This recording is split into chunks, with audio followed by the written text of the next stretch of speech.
kebebasan warga negara untuk berpendapat, berbicara, berorganisasi, berkumpul, dan berserikat itu dilindungi oleh undang-undang. Di negara kita banyak organisasi-organisasi berlatar belakang profesi dibentuk dan didirikan. Semisal dokter dengan Ikatan Dokter Indonesia-nya, kemudian juga ada para guru dengan Persatuan Guru Indonesia-nya. Dan saat ini kita akan bahas tentang perangkat desa dengan salah satu wadah organisasinya, yaitu PPDI, Persatuan Perangkat Desa Indonesia. Kami dari LEGI, Lembaga Kajian Hukum Indramayu, melalui podcast Ngulik Ngobrol Hukum Politik Budaya Sosial Masa Kini, bersama kita dua narasumber alhamdulillah telah hadir dalam tengah kita. Pertama dari Kang Fatur Rahman, yang kebetulan juga beliau menjabat sebagai PLT ya Kang, PLT pimpinan PPDI atau PLT Ketua Umum PPDI Kabupaten. Dan yang kedua Kang Ali Said, selaku Ketua Divisi Hukum PPDI Kabupaten Indramayu.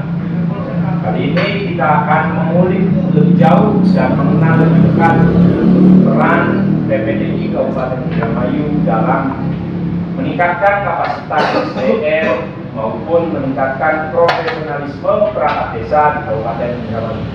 Assalamualaikum warahmatullahi wabarakatuh. Waalaikumsalam warahmatullahi wabarakatuh. Sebelumnya kami berterima kasih banyak nih kepada dua narasumber yang telah memenuhi undangan kami. Mohon maaf tadi agak lambat. Ada beberapa teknisi yang harus kita sempurnakan. Jadi gini Kang, kita ngobrol santai saja lah. Sepertinya seperti yang kita udah ngobrol biasa. Sambil ini pada Kang Fatur Rahman.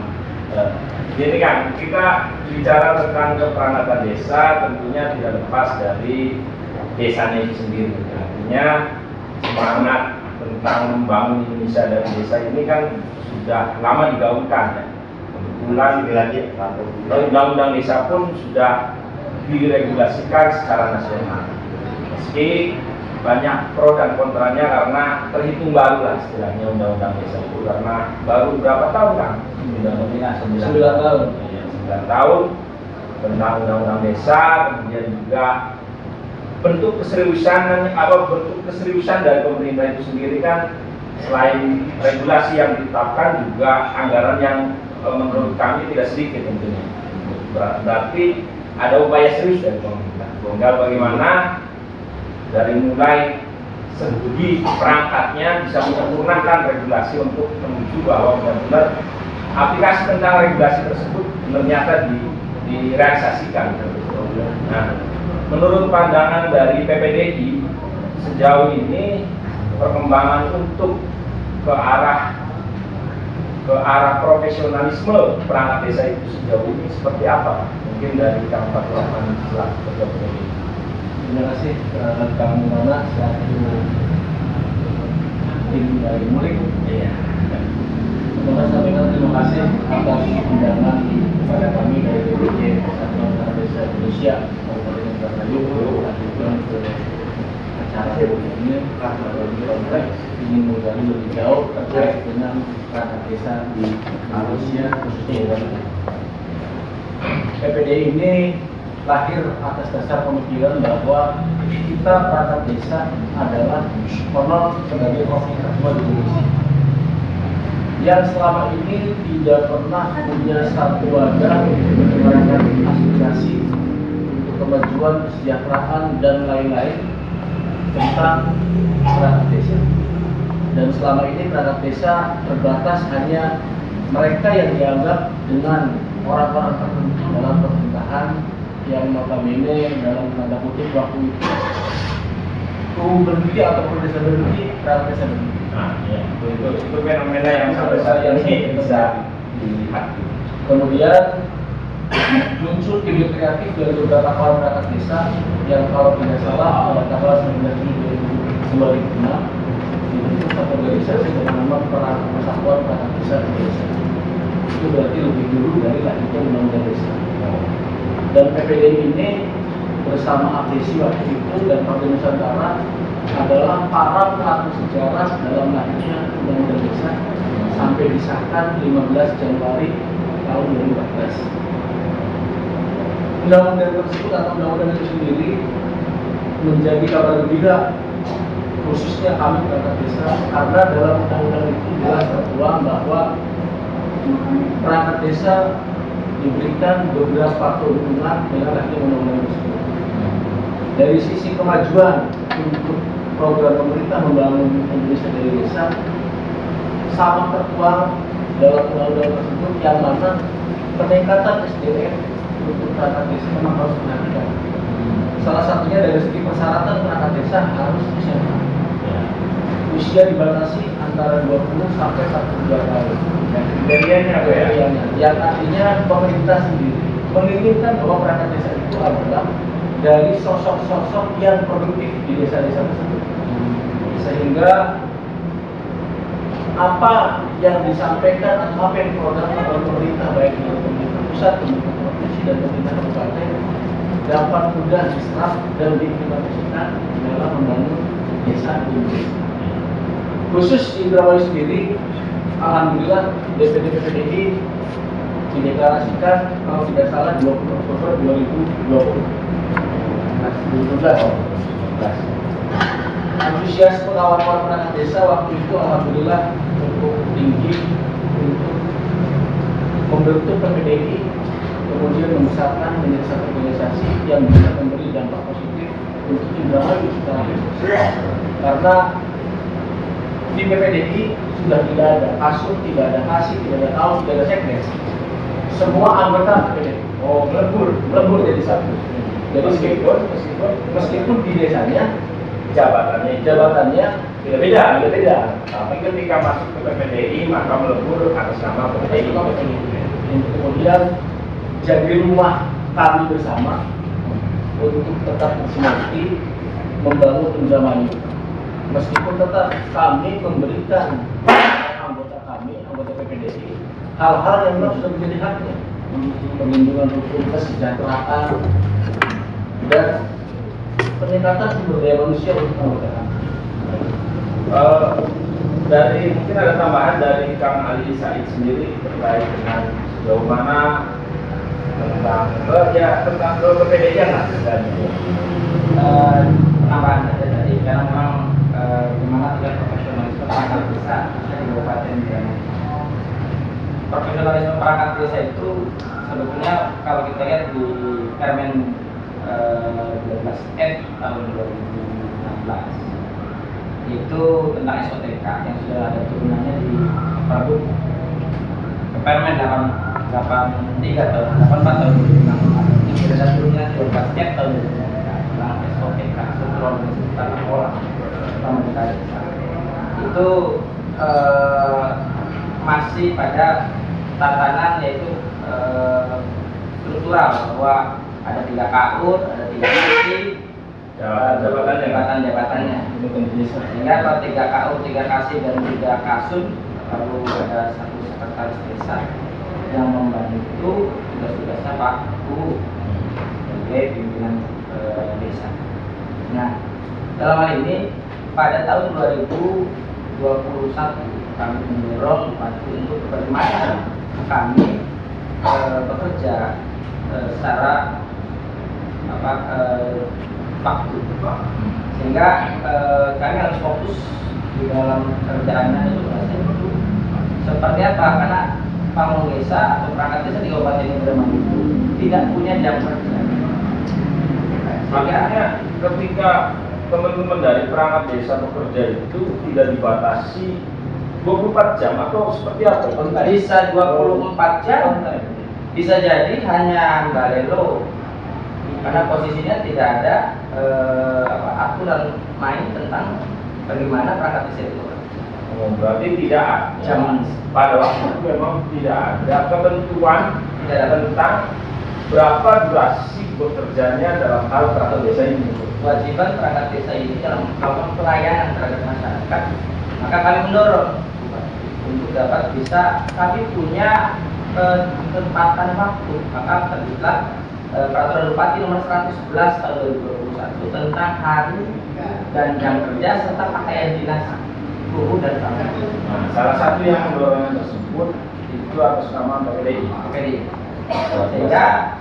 Sehingga jam kerja ini kita juga harus terus mengawal, tidak hanya bicara jam kerjanya saja, tapi mengawal bagaimana ketaatan perangkat desa tersebut untuk dapat bisa patuh terhadap peraturan bupati itu.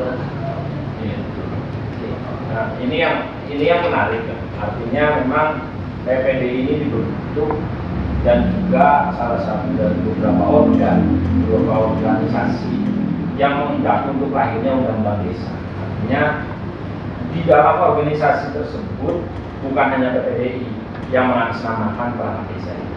Kebetulan kaitannya dengan lokal, kaitannya dengan Indra Maju seperti yang disampaikan oleh Ketua Divisi kita bahwa sudah ada upaya untuk penjelasan mengenai regulasi ketetapan tentang jam kerja.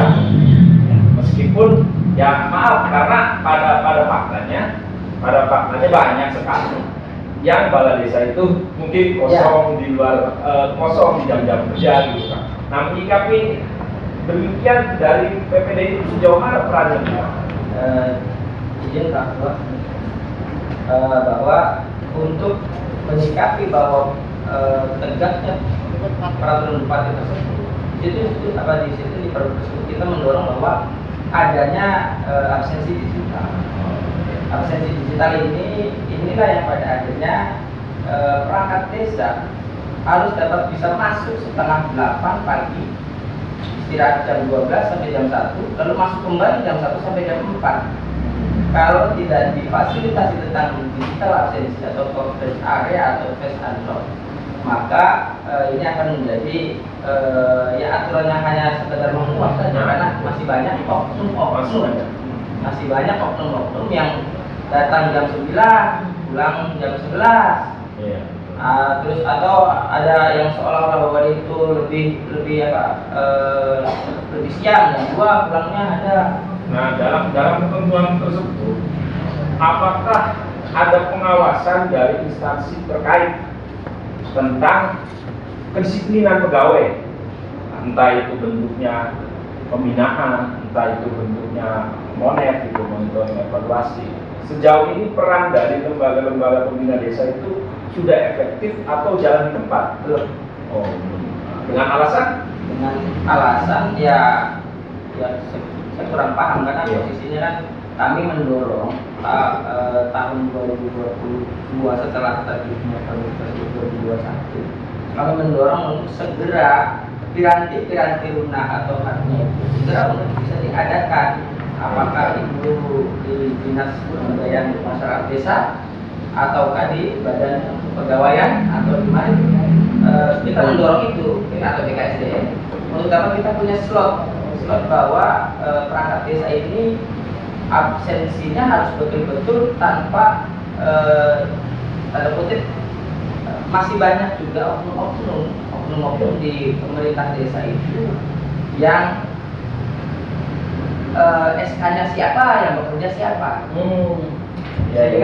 Sehingga ini diminimalisir kerugian negara terkait tentang banyaknya joki-joki di pemerintah desa yang pada akhirnya pelayanan masyarakat itu ya bukan orang sebenarnya yang diangkat. Nah, jadi kami juga sudah mendorong hal itu, tinggal realisasi apakah betul tahun 2023 ataukah molor lagi, sebab ini penting untuk kita menyelamatkan uang negara atau uang rakyat, menggaji perangkat desa yang ya tadi tidak tepat sasaran, sebab banyak joki juga di beberapa pemerintah desa, lalu juga banyaknya oknum-oknum yang hanya bekerja dari jam 9 sampai jam 11, kadang-kala sudah pulang sebelum zuhur.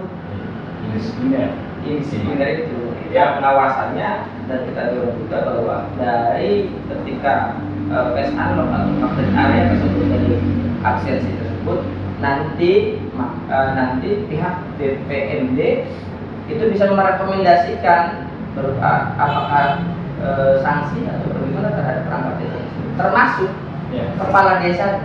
Oh, berarti yang namanya perangkat desa selain juga membantu dari kubu tersebut, ada berapa kan? Ada 11 dengan kepala desa. 11 dengan kepala desa.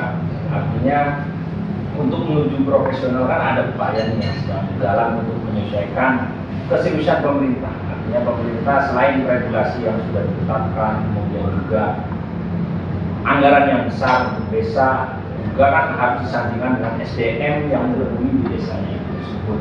Sementara yang kita lihat, apakah memang digital yang termasuk absensi digital tersebut sudah berjalan ke semua desa, kemudian absen itu terkoneksikan kemana? Artinya di sini kan kita bisa melihat keseriusan, karena pada faktanya memang banyak sekali, terutama ini menarik yang satu itu joki. Artinya joki kan sebagaimana yang saya tangkap nih, joki itu pengganti dengan memakai identitas orang lain. Nah, di persyaratan kemudian kita sandingkan pernyataan dari Pak Ketua tadi bahwa persyaratan perangkat desa kan SMA, kemudian yang kerja banyak yang kurang pendidikannya dari SMA bahkan iya tidak memenuhi persyaratan. Nah ini masih banyak. Apakah di lingkungan PPDI sendiri anggotanya ada yang memang benar pure sesuai dengan aturan atau semua perangkat desa termasuk yang joki itu atau bagaimana? Di PPDI kami hanya menerima anggota yang sesuai dengan undang-undang.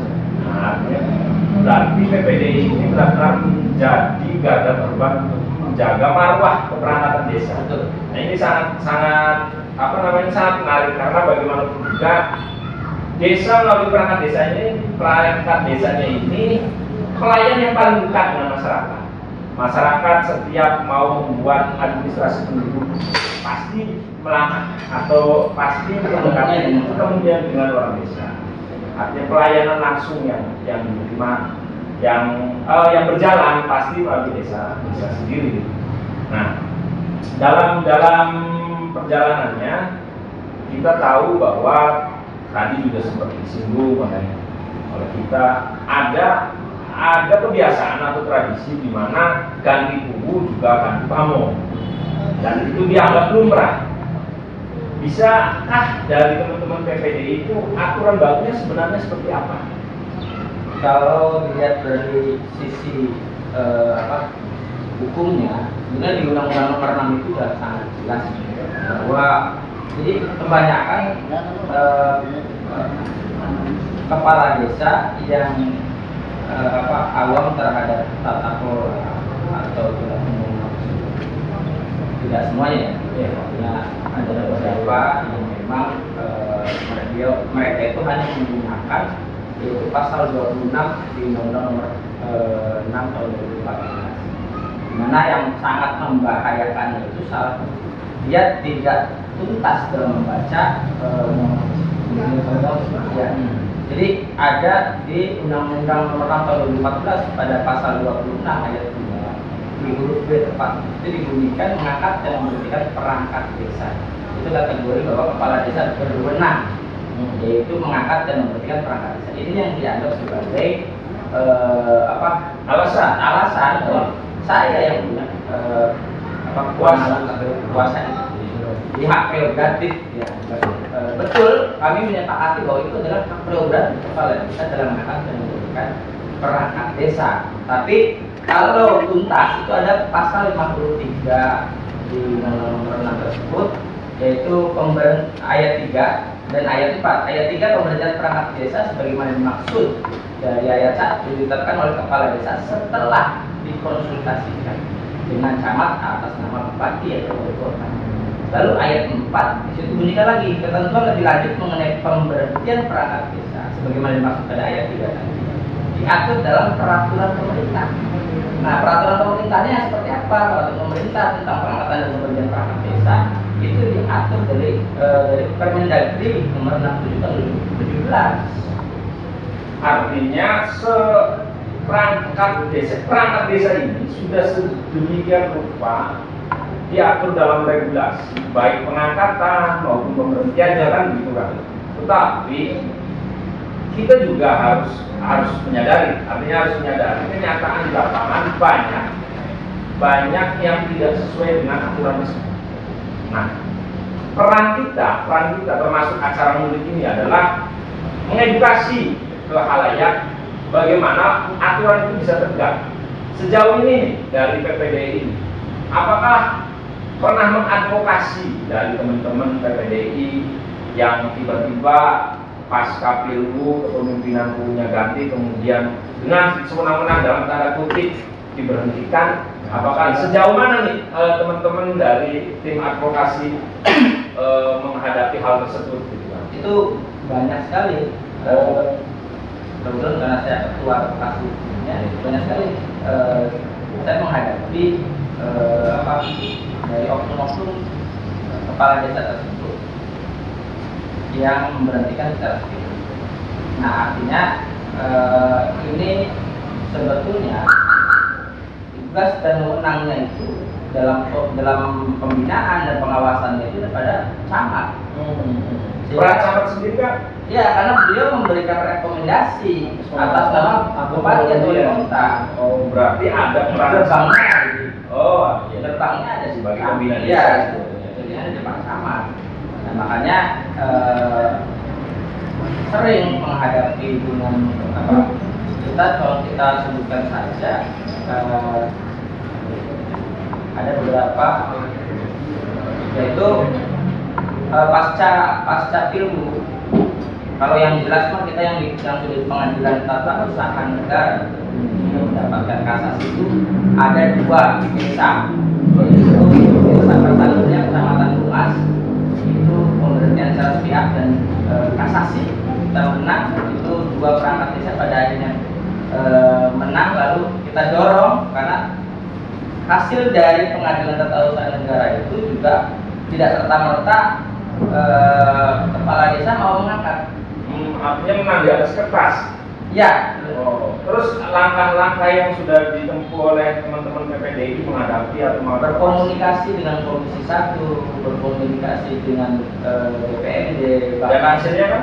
Dan alhamdulillah hasilnya mereka dipekerjakan kembali dan kembali ke jabatan semula.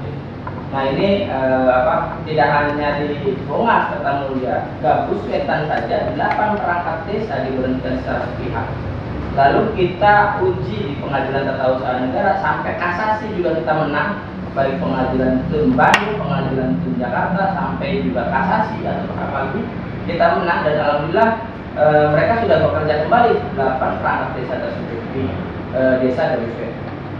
Sudah ada contoh bahwa memang secara regulasi tidak bisa serta-merta kubu yang baru atau siapapun itu bisa memberhentikan sepihak, karena sudah ada 2 contoh ya, yang sudah dikawal oleh PPDI, dan kebetulan penegakan regulasi itu kalau secara aturan pasti menang, karena memang sudah ada dua contoh yang sudah dikawal oleh PPDI. Itu yang melalui pengadilan tata usaha negara, yang melalui pendampingan secara audiensi itu kita banyak.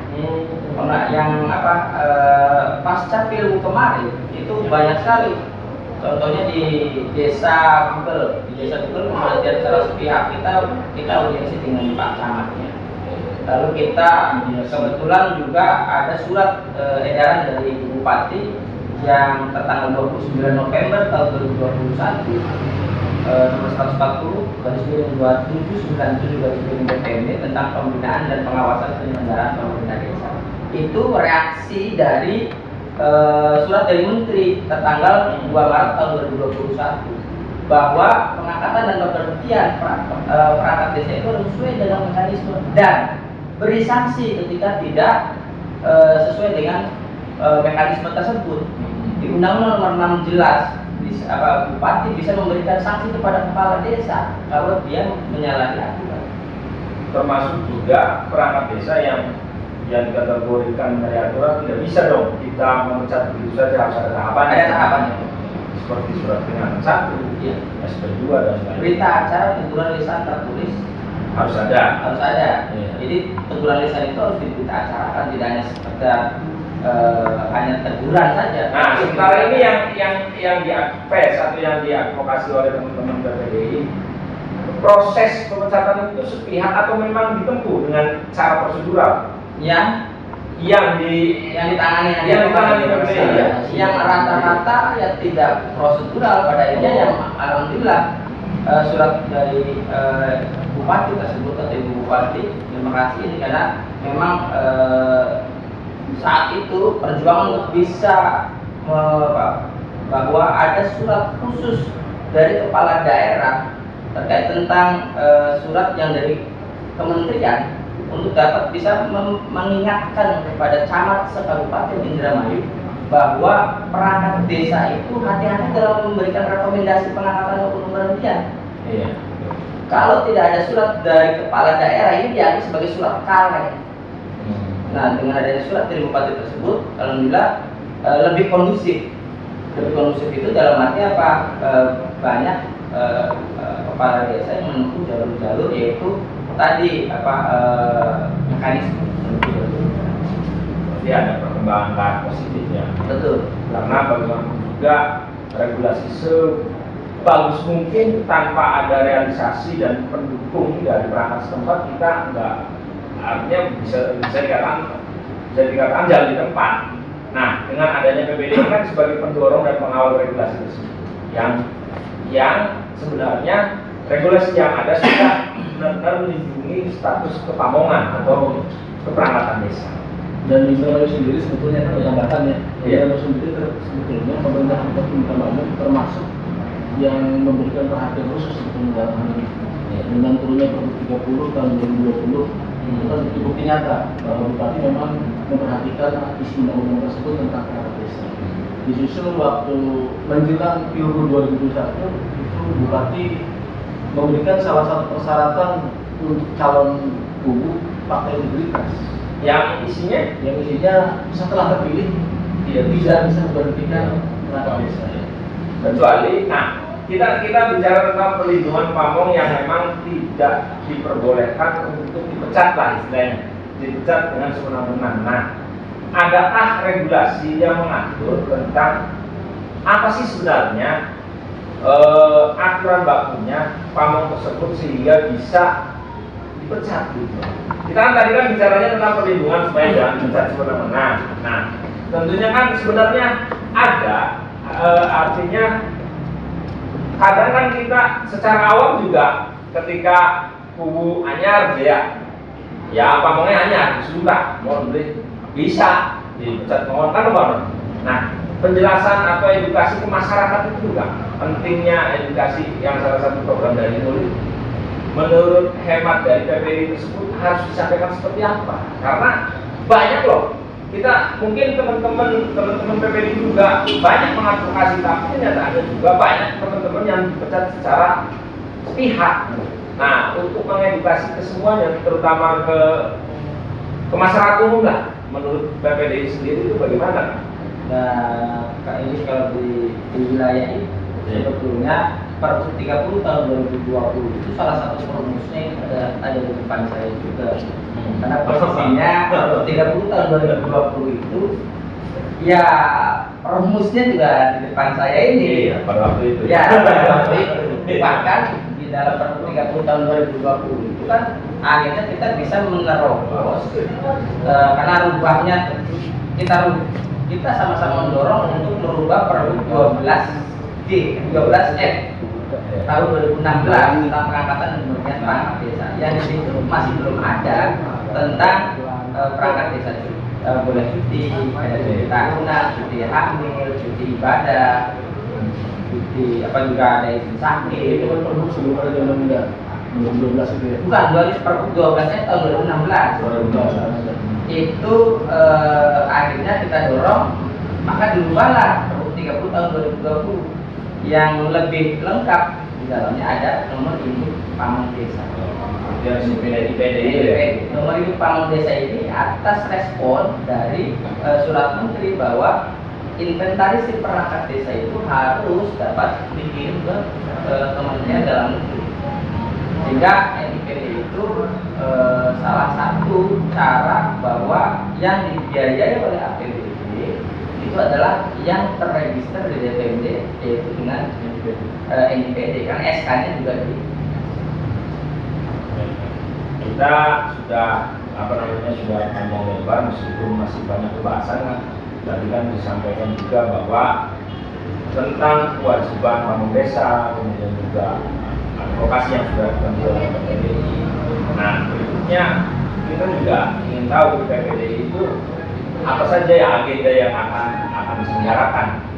Karena PPDI juga kan bagian dari perangkat desa dari beberapa organisasi ini. Selain tadi saya menanyakan juga agendanya apa, kemudian juga peran waktu rame yang undang-undang desa yang menghendaki untuk pengangkatan 9 tahun ya, 9 tahun itu menurut pandangan dari PPDI itu seperti apa kan? Tua terlebih dahulu. Terima kasih. Yang ingin saya sampaikan lagi sebelum kita membahas untuk kepala desa, bahwa di dalam juga khususnya kami berhasil mendorong kerjasama atau MOU antara pemerintah kabupaten dengan BPJS Kerjaan. Yang disampaikan sekarang perangkat desa sudah mendapat proteksi terkait dengan kecelakaan kerja dan meninggal dunia. Kedepan yang ingin kami raih lagi bahwa kami ingin mengupayakan juga jaminan hari tua dari kerja itu untuk ke depan. Nah, kemudian terkait dengan tuntutan kepala desa 9 tahun, saya kira kalau ranah kita ke sana terlalu jauh kan. Biarlah itu urusan para kepala desa saja. Toh kita undang-undang sudah tercantum bahwa perangkat desa bisa bekerja sampai 60 tahun. Jadi biarkan itu urusan para kepala desa. Kami PPDI tidak ingin terlalu bercampur dengan persoalan itu. Tapi terkait dengan gerakan-gerakan yang akan dihadapi mengenai perencanaan hari desa ini dan beberapa tuntutan, selain itu kami ikut karena perencanaan hari desa ini digawangi oleh 3 organisasi.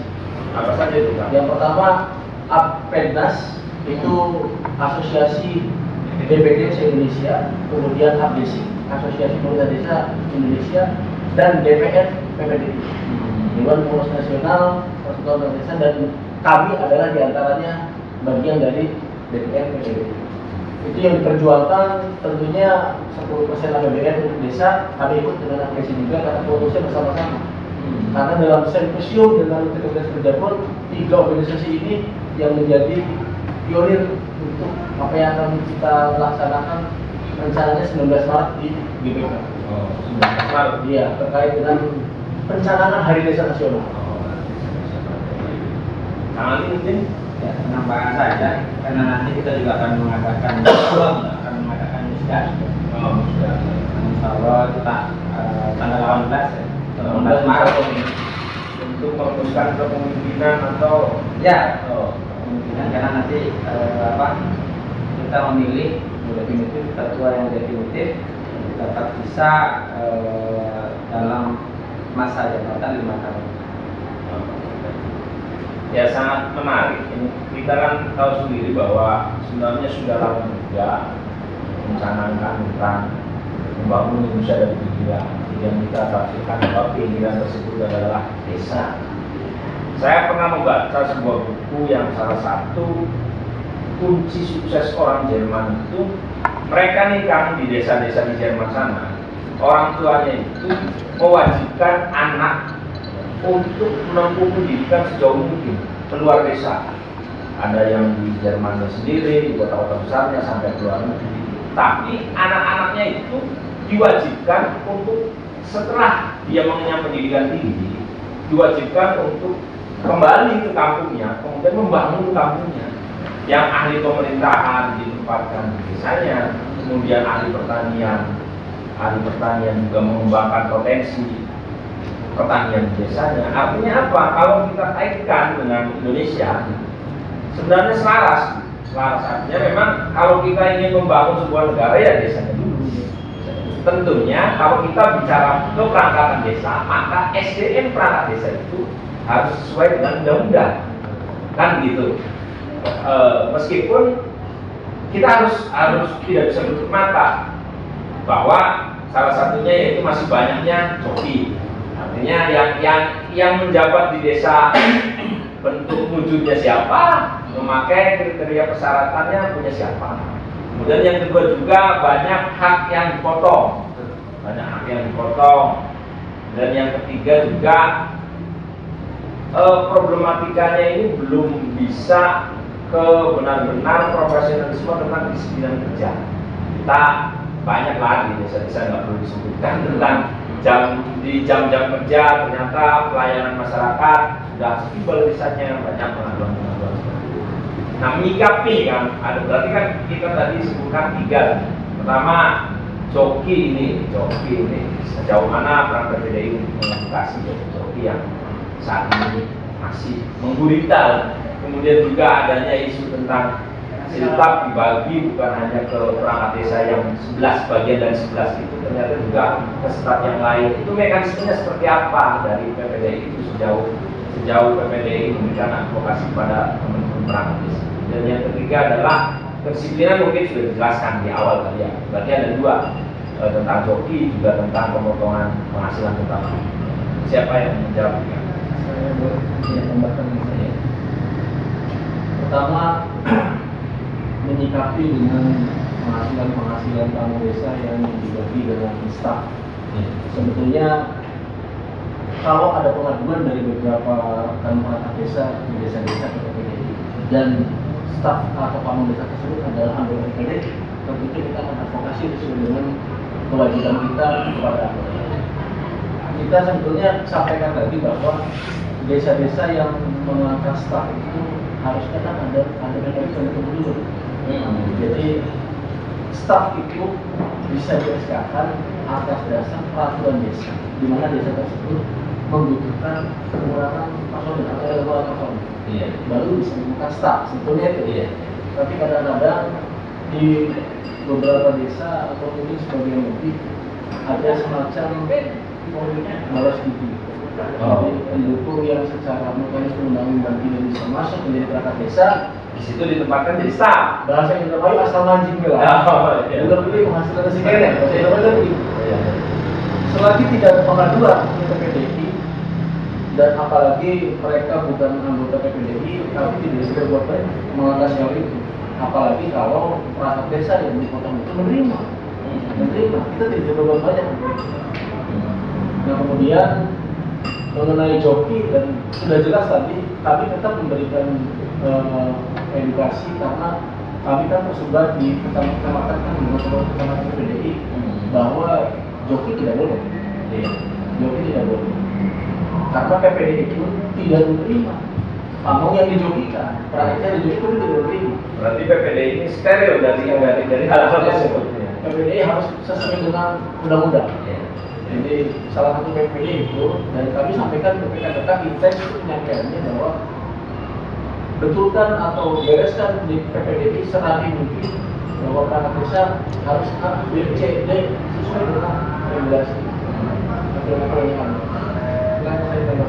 Menambahkan saja, jadi untuk beberapa kasus yang banyaknya oknum-oknum kepala desa yang tanda kutip atas nama kesepakatan bahwa kita sudah sepakat kok dengan perangkat desa bahwa nanti gajinya patungan. Itu ada sekitar 6 desa yang ditangani oleh dan alhamdulillah setelah kita datangi, lalu banyak yang memang akhirnya ya bersikukuh untuk tetap dilakukannya. Tapi sekali lagi sebelum ke arah pemotongan, kita bahas dulu terkait bagaimana wewenang kepala desa mengangkat unsur staf tersebut. Jadi kepala desa mengangkat unsur staf itu di Pergub 30 tahun 2020 itu diatur tentang unsur staf. Nah, unsur staf ini diangkat berdasarkan dari kebutuhan organisasi. Kebutuhan organisasinya itu apa? Unsur organisasinya itu adalah di wilayah Kasih, di wilayah Kasih dan di wilayah Kasur. Tidak di wilayah Kaur dan tidak di wilayah Sekdes. Jadi kasih ini ada 3: kepala seksi pemerintahan, kepala seksi pelayanan, kepala seksi kesejahteraan. Ini apabila membutuhkan diperbolehkan. Dan apakah ada aturan berapa staf dikasih atau yang Tambahan berikutnya adalah dengan mempertimbangkan kemampuan Anda. Oh, Jadi tidak serta-merta mengangkat staf itu 2 unsur ini yang pada akhirnya kalau diajukan kepada pengawas internal atau inspektorat, ini beresiko untuk dikembalikan yang uang tadi, yang kolekan tadi atau patungan tadi, beresiko untuk dikembalikan hasil hak perangkat desa tadi ya, seolah-olah hasil dari kesepakatan. Itu ya mungkin dari Rifki juga paham kalau pada akhirnya perangkat desa yang sudah ditetapkan oleh keputusan bupati yang gajinya itu atau siltapnya itu adalah 2.025.000, yang diterimanya misalnya 1.200.000 atau 800 itu mau disepakatin model bagaimana juga nggak bisa kalau dipotong, karena itu termasuk kategori pidana. Ya, kategori pidana. Walaupun bicaranya sudah ada berita acara musyawarah dan lain-lain, tapi itu keputusan bupati. nah yang di pengalaman di lapangan sendiri pernah mengadvokasi hal tersebut Pernah. dan dibentuk berita acaranya, kesepakatannya ada ya? Dan mereka pada ketakutan ketika saya ngomong, oke, mana berita acaranya? Kesepakatannya gitu. Kalau ada berita acaranya yang menjadi bukti tambahan saya ketika ngejel tetap mau dipotong karena ada dasar musyawarah tersebut. Jadi malah enak ada tambahan bukti saya untuk kita laporkan ke pengawas internal. Kalau hasil kemarin, kalau hasil laporan-laporan kita di pengawas internal itu ya agar dikembalikannya dan dana atau siltap haknya perangkat desa itu kembali. Jadi staf pun sebenarnya sudah ada aturan tersendiri. Ada aturan sendiri dan pengangkatannya. Kemudian juga penghasilannya nggak boleh patungan. Nggak boleh. Kalau staf tersendiri berarti bukan dari ADD. Bukan. Bisa saja selama kemampuan anggaran tadi. Kan ADD juga dalam sistem keuangan desa itu boleh ada slot untuk mengganti staf. Hanya saja ketika slotnya itu terlalu banyak, maka bagaimana untuk mempertimbangkan anggaran-anggaran pos-pos anggaran yang lain, PKK, posyandu dan segala macam, semuanya harus dibiayai. Rata-rata kekuatan itu kalau kita menggunakan ADD, alokasi dana desa, kan slotnya juga ada di situ. Itu rata-rata paling kuat. Kalau gajinya 1 juta itu rata-rata paling kuat cuma hanya 2 Bantu lah. dua staf. Iya. Sementara kenyataannya banyak desa yang mengangkat stafnya lebih dari 2. Nah itu yang punya potensi pada akhirnya atas nama kesepakatan, maka hak yang 10 orang yang ber-NIP tadi ya terimbas untuk itu. Kalau ada pengaduan hal tersebut, ya kita akan respon. Kalau anggota kita respon langsung ke kepala desa. Kalau bukan anggota, tetap kita akan ajukan ke DPD. Artinya terlepas itu anggota DPD atau bukan ya, pasti akan diperjuangkan. Akan diperjuangkan. Luar biasa. Kemudian juga ini yang di luar konteks tapi masih kaitan dengan desa. Kemarin yang ada beberapa demo, beberapa organisasi tentang desa yang mendaki 9 tahun masa periode itu dengan alasan bahwa imbas dari pilkades. Nah sejauh ini melihat real di lapangan sebenarnya apakah serawan itu konflik di tengah masyarakat sehingga membutuhkan waktu yang lebih dari 6 tahun untuk kembali merajut simpul-simpul sosial itu.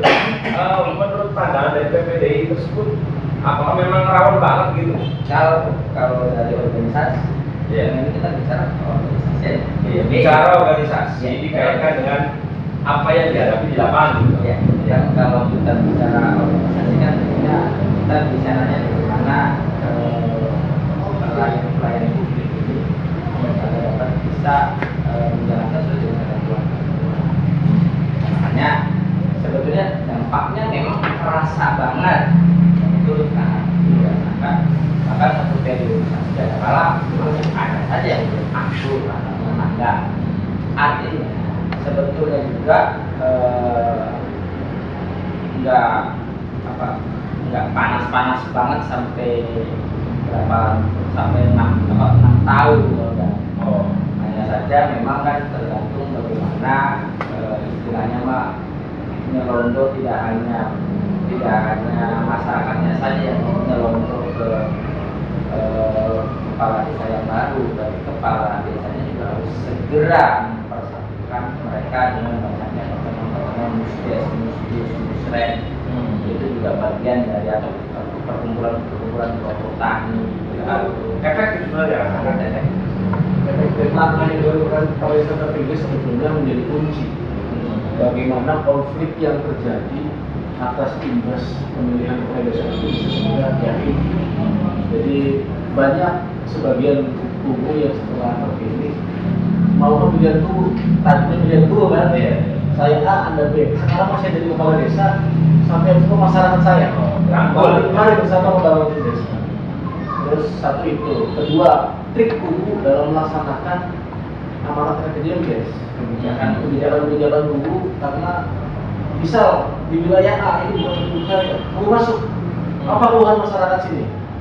Dan betul katanya kan. Tapi salah satu upaya kubu, kalau yang benar-benar kubu itu kemudian keluhan apa? Misal jalan rusak, PJJ tidak ada, pakai prioritas. Itu mampu sebetulnya, mampu. Jangan kebalikannya. Pas pemilihan kubu, pendukung saya dulu. Nah, itu kebalikannya, itu yang menjadi itu ya, ada pemilihan yang berpanjang tuh ya. Tidak selesai dalam 6 tahun atau yang seperti ini. Jadi beberapa kepala desa terpilih sudah melakukan trik-trik tersebut, pada akhirnya mampu merangkul dan menyelesaikan konflik pasca pemilu dengan cepat. Saya rasa namanya kondusif. Menurut pasar itu kondusif karena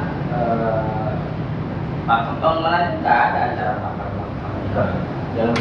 Ya, akhirnya belum kemarin kan kemarin. Di 2011 saya yakin juga beberapa terkait bagaimana konflik tersebut, apakah ya tergantung dari upaya dan kepala desa tersebut bagaimana pemulihan kecepatan dalam proses. Artinya alasan dengan belum cukup 6 tahun tidak bisa digeneralisasikan. Tidak bisa. Di desa saya sendiri relatif kondusif. Saya pun kondusif. Bahkan begitu terpilih kepala desa saya langsung yang lawan kemarin itu ya silaturahmi, minta saran, minta apa barangkali kemarin visi-visi yang mau dititipkan melalui saya apa saja yang kira-kira nanti ketika saya ini tuh saya bahwa apa yang kemarin dijadikan jargon bisa kalau mau ayo mangga disampaikan ke saya misi-misi tersebut atau apa yang bisa saya bantu bisa membantu kira-kira saat kemarin calonkan diri. Ya kita tahu bahwa akhir-akhir ini kan kita akan menghadapi masa-masa politik, artinya tahun-tahun politik. Selain juga agenda politik nasional, ada pemilihan bupati, pemilihan presiden, dan legislatif, DPRD, DPRD provinsi, DPR RI, DPD sendiri. Nah, adakah regulasi yang mengatur secara khusus ketika sedang menjabat perangkat desa atau kepala desa untuk mencalonkan diri atau izin cuti dan lain sebagainya, sepandangan dari PPDI tersebut keterangannya seperti apa? Kalau perangkat desa Mencalonkan izin cuti terlebih dahulu. Oh, ada Kalau di tempat kalau di DPR atau legislatif itu harus menunggu. Berarti kalau perangkat desa ingin mencalonkan sebagai kepala desa bisa izin cuti. Tapi kalau untuk mencalonkan ke legislatif dengan jabatan politik lainnya harus mengundurkan diri. Karena di aturan sudah tertera bahwa perangkat desa tidak boleh Pengurus partai politik menjadi pengurus partai politik atau menjadi anggota partai politik, tidak boleh. Ya, harapan kita sih dengan adanya PPDI ini memang kalau yang sudah teruraikan kita nih pembahasan kali ini memang benar-benar menginginkan profesionalisme perangkat desa, karena ya itu tadi seperti yang orang-orang Eropa itu mereka pulang membangun dengan SDM lokalnya kemudian menjadi besar, otomatis kan negara juga terbantu gitu progres untuk kemajuannya. Nah, menurut PPDI sendiri yang dari 31 kecamatan di Kabupaten Indramayu yang masuk benar-benar menjadi anggota PPDI itu berapa? Dari tahun 2020 itu kita tercatat ada 1.420. Hampir keseluruhan kan ya? Ada 30. 30 Kenapa 1.400? Karena filterisasi dari kita. Itu berarti tadi ada yang memang tidak sesuai. Oh. Sementara PPDI menghendaki anggotanya memang sesuai dengan ketentuan perundang-undangan. Mewajibkan. Oh. Karena ketika pemberhentian sepihak, bagaimana kita mau membela? Oh. Kan dampaknya ke situ. Ketika Pak, saya dong diberhentikan ini, mohon dibantu. Sementara dilihat SK-nya punya ponakannya. Coki itu namanya ya? Iya kan? Iya, iya. Ketika nanti di pengadilan, Bapak namanya siapa? Namanya A. Oh, ininya SK-nya namanya C. Oh. Kan gitu. Atau kalau betul-betul yang dihadirkan si C, beliau betul ada di sini atau tidak, mau tidak pada saat gugatan di pengadilan tadi untuk bisa masuk ke sini. Maka harus sesuai. Iya. Yang jelas dari beberapa pemaparan kita kali ini sebenarnya lebih ke arah dari yang saya tangkap nih, sebenarnya lebih ke arah sesuai dengan realita yang ada tentang perkembangan desa, lebih ke arah penegakan hak dan kewajiban. Kita selaku perangkat desa dari teman-teman PPDI juga selain kewajibannya harus dipenuhi, juga hak-haknya harus seimbang juga. Itu yang bisa ditangkap oleh kita. Pada faktanya memang dalam perkembangannya dari mulai coki, kemudian pemotongan siltap, ya, kemudian hak-hak kesehatan dan lain sebagainya yang sudah ditempuh oleh teman-teman dari PPDI, menurut kami yang terhitung berdirinya PPDI tahun berapa? Nah, terhitung muda. 2019 sekarang kan 2023 berarti kan baru berapa tahun, tapi advokasi dan perannya bagi pengembangan profesionalisme perangkat desa ini kita apresiasi gitu kan, karena dulu kan memang dianggap sepele saja perangkat desa, kemudian desanya juga masih dalam tanda kutip tradisional gitu. Masih mudah-mudahan perjuangan teman-teman PPDI ini kan berkesinambungan dan dalam waktu dekat ini kan mengadakan musda nih kan. Nah, di musda tersebut kan selain suksesi kepemimpinan baru yang definitif, program dalam jangka panjang dan jangka pendeknya itu mungkin bisa disampaikan. Ya, itu nanti disampaikan kepada calon. Program jangka panjang dan jangka pendeknya, karena si calon ini kalau mau kampanye gitu kan, kalau mau kampanye bikin kita tertarik agar memilih beliau sebagai ketua. Nah, menurut pandangan Kang Said sendiri yang saat ini sedang menjalani itu apa saja sebenarnya yang menjadi kebutuhan mendesak program dari PPDI itu sendiri? Ya, kebutuhan PPDI yang mendesak saat ini adalah untuk kepentingan perangkat desa. bagaimana caranya agar terutama adalah masyarakat betul-betul terlayani dengan sesuai dengan Pelayanan prima. pelayanan prima. Kenapa? Karena tidak hanya kita sekedar ngantor, tapi kita menjalankan tugas pokok dan fungsi sesuai dengan apa yang diamanahkan dalam PRN maupun Permen. Sebab apa? Masih banyak sekali proses-proses yaitu tupoksi yang tidak dilaksanakan, bahkan cenderung tupoksinya itu malah rangkap-rangkap dengan jabatan yang lain. Oh, Sehingga misal apa itu Bang? Jabatan saat masih banyak oknum di kabupaten Indramayu yang tidak melaksanakan tupoksi. Salah satu contoh, misalnya di KAUR, salah satu KAUR, ya, kan ada KAUR perencanaan, ada KAUR tata usaha dan umum, ada KAUR keuangan.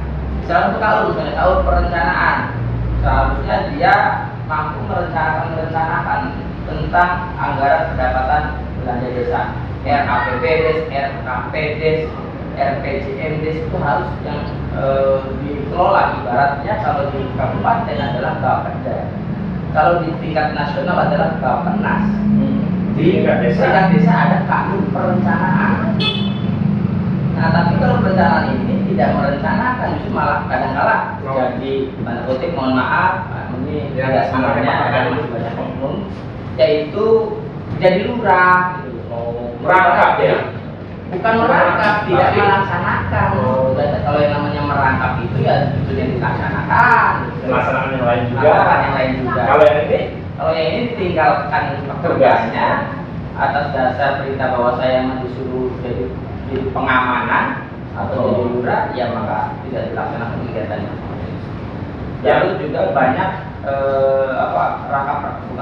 meninggalkan tugasnya banyak di beberapa kasih yang lain. Salah satu contoh juga masih banyak juga proses-proses dari kesalahan dalam membaca aturan tersebut. Masih banyak kasih kesra itu isinya adalah tanda kutip bahwa itu adalah lebih.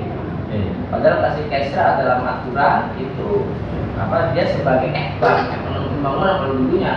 Nah, jadi tugas pokok dan fungsinya kesra sendiri adalah pembangunan. Dia melaksanakan infrastruktur, masalah pembangunan desa, pembinaan terhadap karang taruna, lalu juga sosialisasi adat dan budaya, lalu juga di pemberdayaan UMKM.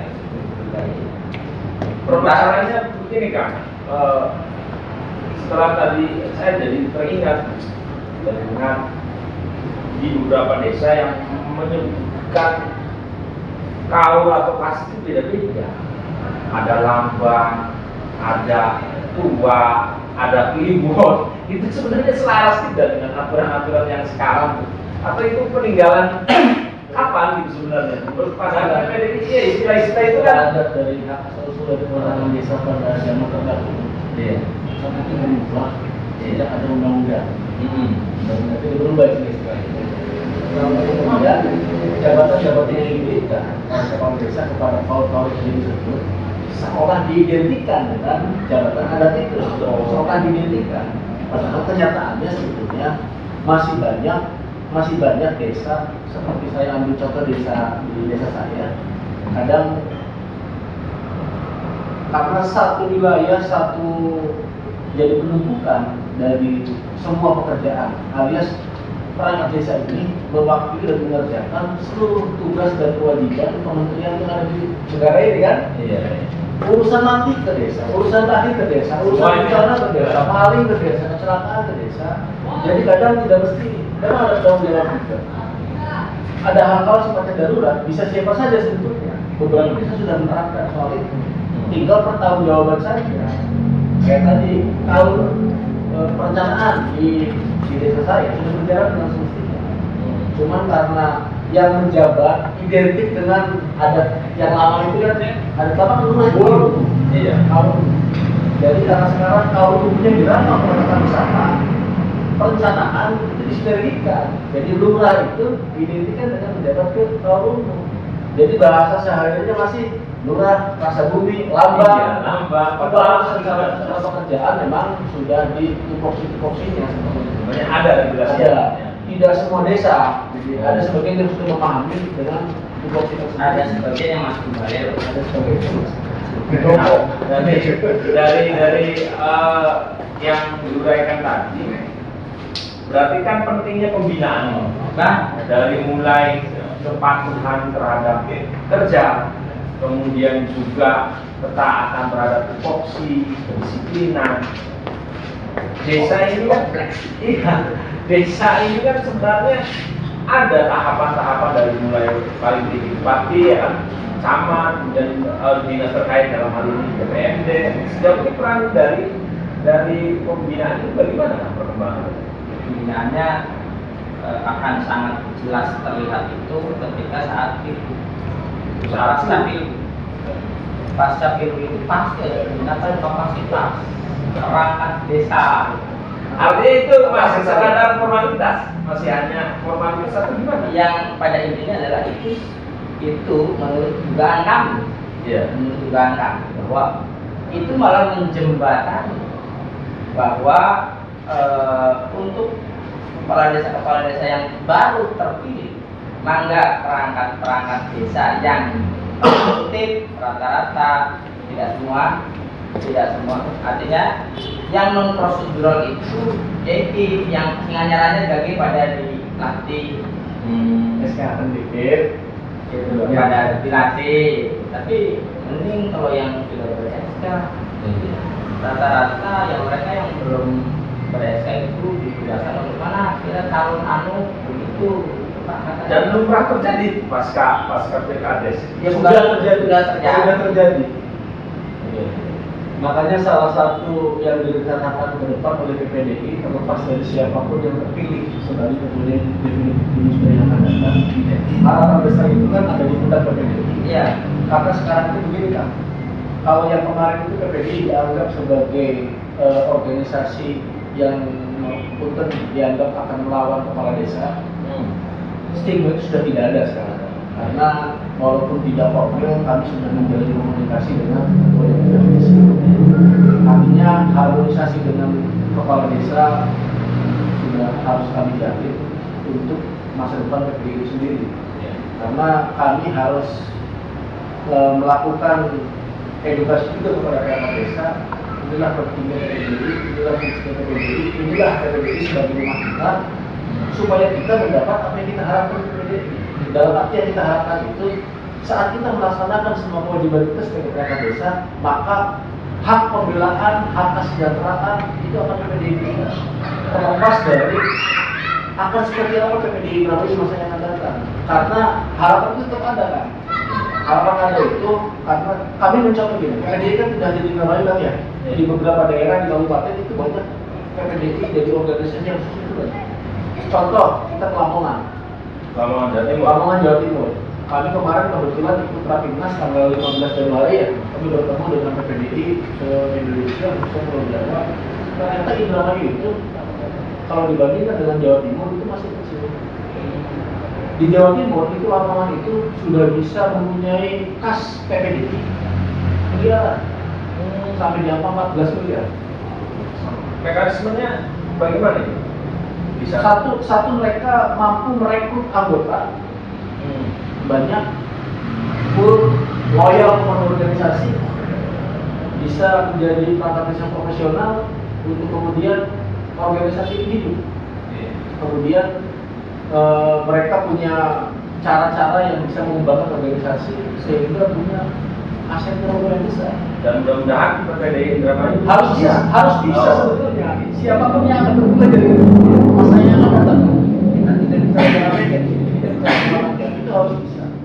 Karena salah satu yang nantinya terjadi seperti di daerah sana, saat kita sebagai pemerintah bisa anggota PPDI mengaturkan, dari PPDI itu memberikan tunjangan, dan tunjangan tidak kecil. Bisa dikali masa kerja. Iya. Dikali berapa juta itu akan diberikan kepada anggota yang menentukan. Dari organisasi. Luar biasa di sana. Indramayu harus bisa sebetulnya. Siapa yang bakal terpilih ke depan itu harus bisa. Karena yang kita kerja, yang kita lakukan di organisasi, kita tidak melakukan di luar kewajiban kita sebagai perangkat desa, tidak. Dan setelah apa yang kita lakukan sebagai perangkat desa, PPDI ini bekerja mengawal, menegakkan undang-undang dan peraturan tentang perangkat desa. Dan kita pun tidak akan membela kalau ada anggota yang salah, tidak akan. Kita hanya akan mengadvokasi, membela, memberikan kesejahteraan, tunjangan, pemerintahan kepada anggota yang memang benar sesuai dengan mekanisme dan loyal terhadap PPDI dan loyal terhadap kepala desa. Jadi anggota PPDI membangkang kepada kepala desa, itu tidak susah, kami membela, susah membela juga tidak bisa. Kami memang bersinergi untuk meningkatkan ya kan, meningkatkan kapasitas profesionalisme. Karena perangkat desa itu kan dalam undang-undang sebagai pembantu kepala desa, maka harus harmonis. Dan alhamdulillah setelah kita ketua DPC Ambisi secara lisan sudah bersedia didaulat menjadi dewan penasehat. Bapak Haji Taman itu disaksikan oleh bendahara ini langsung kami daulat karena kami perangkat desa, kami harus perlu arahan, perlu nasihat dari kepala desa yang notabene di adalah Pak Haji Kartani, dan beliau bersedia. Mudah-mudahan di musda yang akan datang akan segera ditetapkan siapapun yang terpilih ketuanya, ketua DPC Ambisi Provinsi Sudah. Kalau pemilihan tetap Bupati Indramayu. Saya kira ke depan jangka pendek itu yang akan kita lakukan. Kang Ali ada tambahan? Ya, kalau untuk apa harapan saya di musda bahwa visi-visi dari calon ketua ini yang paling utama adalah bagaimana perangkat desa itu menjadi pelayan publik yang betul-betul melayani terhadap masyarakat, yang tidak hanya bicara aku nggak bisa memberhentikan saya selama saya 3 bulan sampai 60 tahun, tidak hanya bicara dia hak-haknya saja, tapi kewajiban. Bagaimana menggerakkan perangkat-perangkat desa ini agar betul-betul melayani rakyat tanpa tanda kutip, tanpa mohon maaf, karena masih banyak sekali pelayanan-pelayanan cuma ribu, ada yang pungli dan segala macam lain-lain, japret gitu kan. Artinya banyak yang kalau dikasih mah ya nggak apa-apa, diterima saja gitu, dan itu juga mereka ikhlas dan lain-lain. Artinya sebenarnya itu sudah usang, harusnya sudah tidak ada lagi di desa. Nah, bagaimana caranya kira-kira itu tidak terjadi? Maka calon ketua yang baru nanti harus dapat bisa bagaimana perangkat desa ini jauh lebih diperjuangkan tentang kesejahteraan. Artinya yang dua untuk kematian dan kecelakaan kerja di BPJS Ketenagakerjaan ini sudah diterai. Tinggal dan ini ada 2 contoh yang bukan contoh sebelum. Pada akhirnya baru Desember kemarin kita digabungkan, Desember 2022 baru digabungkan di BPJS Ketenagakerjaan, dan kebetulan sahabat saya yang satu perangkat desa dikirakan ada yang meninggal dunia, dan alhamdulillah saya mencoba berkomunikasi dengan Ketenagakerjaan, lalu juga dengan DPMD yang kita sedang menunggu saja bahwa Pemda membayar iurannya, karena 2 jaminan tersebut dibayar sepenuhnya oleh Pemda, pemerintah daerah. Yang sebelum-sebelumnya ketika ada perangkat desa atau kepala desa meninggal, perhatian itu dan BPJS-nya sudah ada atau belum? Tidak ada.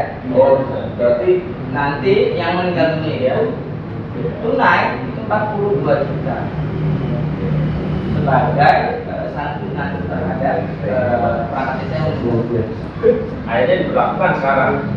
ya diberlakukan sejak Desember itu sudah berlaku, Desember 2020. Salah satu upaya perhatian dari BPD. Lalu yang diperjuangkan lagi itu calon ketua yang berikutnya harus dapat bisa memperjuangkan 2 item berikutnya, karena dalam Pergub 61 tahun 2022 perangkat desa itu harus punya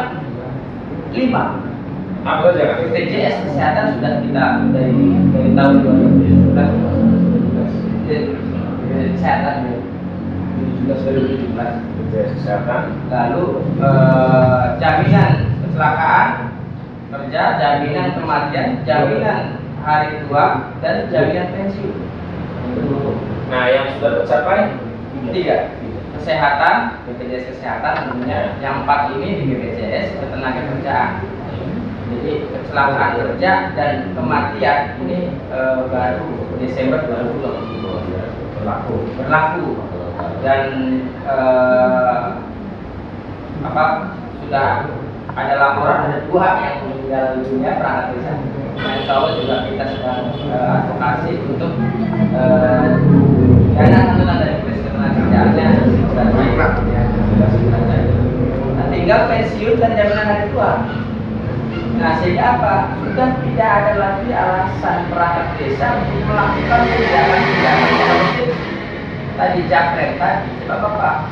Sudah ada fasilitas ini. Sudah ada alasan lagi untuk pulih. Sudah tidak boleh ada alasan lagi untuk itu. Harusnya dari dulu juga tidak boleh ada. Artinya apa? Artinya ketika ini sudah terpenuhi, ngapain lagi? Kita tinggal bagaimana caranya melayani rakyat dengan baik. Uraian panjang kita dalam pembahasan tentang perangkat desa ini sudah item per item sudah kita bahas, dari mulai kesejahteraan para perangkat desa, hak dan kewajibannya, kemudian juga kinerja, juga beberapa permasalahan-permasalahan terkait dengan pemecatan secara sepihak, pemotongan penghasilan tetap dan lain sebagainya tadi sudah dijelaskan oleh Kang Andi. Untuk closing statement atau pesan menanggapi dari Pak Ketua juga.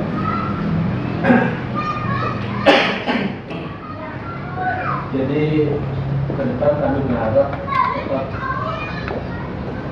provinsi kami sebagai perangkat desa melalui suatu organisasi dan bersama PPD ini akan tetap menjadi para pembantu yang profesional dan proporsional tentunya dalam memenuhi program kita membangun Indonesia dari negara ini. Termasuk kita mensukseskan visi misi pemerintah daerah atau bupati siapapun bupatinya. Kami tetap selalu mendukung demokrasi ke depan dan tetap menjadikan perangkat desa ini adalah salah satu profesi yang tidak dipandang sebelah mata baik oleh masyarakat ataupun pemerintah yang tinggi baik provinsi. Karena itu akan kami lakukan langkah-langkah ke depan dengan terus meningkatkan sumber daya dari para tersebut baik melalui pelatihan yang dilaksanakan oleh dinas terkait maupun edukasi yang akan dilakukan oleh kami sebagai organisasi tersebut. Mudah-mudahan apa yang nanti kita upayakan bisa menjadi bermanfaat tidak buat kita pun tapi buat generasi-generasi pengganti kita di masa yang akan datang. Sehingga membawa Indramayu menjadi kabupaten yang dari multiharja ke remaja ke bermartabat atau kabupaten yang berdikari ke nasional. Jadi mudah-mudahan yang kami lakukan adalah sebuah perjuangan yang pada nanti tidak akan sia-sia di masa mendatang. Dan kami sangat berharap dukungan dari berbagai pihak, terutama dari internal komisi. Insya Allah dengan kebersamaan kekompakan kita akan capai itu, walaupun tidak dengan mudah, tapi kita optimis perjuangan ini mencapai. Yang kira itu tambahan dari tambahan closing statementnya bahwa untuk perangkat desa yang ada di Kabupaten Indramayu, kalau kita mengaca pada buruh, ada organisasi buruh yang sudah disebutkan oleh Kang Rona tadi. Kalau kita sebagai dokter ada organisasi ini, Ikatan Dokter Indonesia. Kalau juga guru PGRI dan lain-lain. Untuk perangkat desa yang ada di Kabupaten Indramayu, kita sudah punya rumah. Ayo yang belum bergabung segera bergabung. Ini rumah kita yang ada di Kabupaten Indramayu sebagai perangkat desa. Sehingga apa? Sehingga kita penuhi, kita sesaki rumah kita untuk dapat bisa kita manfaatkan sebagai rumah bersama. berjuang untuk perangkat desa yang sebenar-benar perangkat desa, yang tidak hanya sekedar pakaian yang ada lambangnya sebagai gaya-gayaan yang pada akhirnya dalam proses pelayanannya tidak sepenuhnya untuk bagaimana melayani rakyat. Jadi ayo kita gabung ke Persatuan Perangkat Desa Indonesia, kita benahi bersama desa kita, sekaligus kita membenahi Kabupaten Indramayu. Terima kasih atas pesan atau proses statement dari dua narasumber kita. Yang jelas apa yang sudah diuraikan dan kita tangkap bahwa memang tujuan dari dirinya PPDI untuk meningkatkan kapasitas profesionalisme sumber daya manusia dalam hal keperangkatan desa di Kabupaten Indramayu. Bahwa sebagaimana saya hari ini juga pesan dari Imam Ali, kejahatan yang terorganisasi dengan baik akan dapat mengalahkan kebenaran yang tidak terorganisasi. Artinya mudah-mudahan PPDI ini organisasinya solid, internalnya kuat sehingga tidak bisa dikalahkan oleh siapapun, dan memang tujuannya untuk perjuangan hak-hak perangkat desa. Itu yang bisa kita sampaikan dalam pembahasan kali ini. Wassalamualaikum warahmatullahi wabarakatuh. Waalaikumsalam warahmatullahi wabarakatuh. Matur nuwun. Matur nuwun.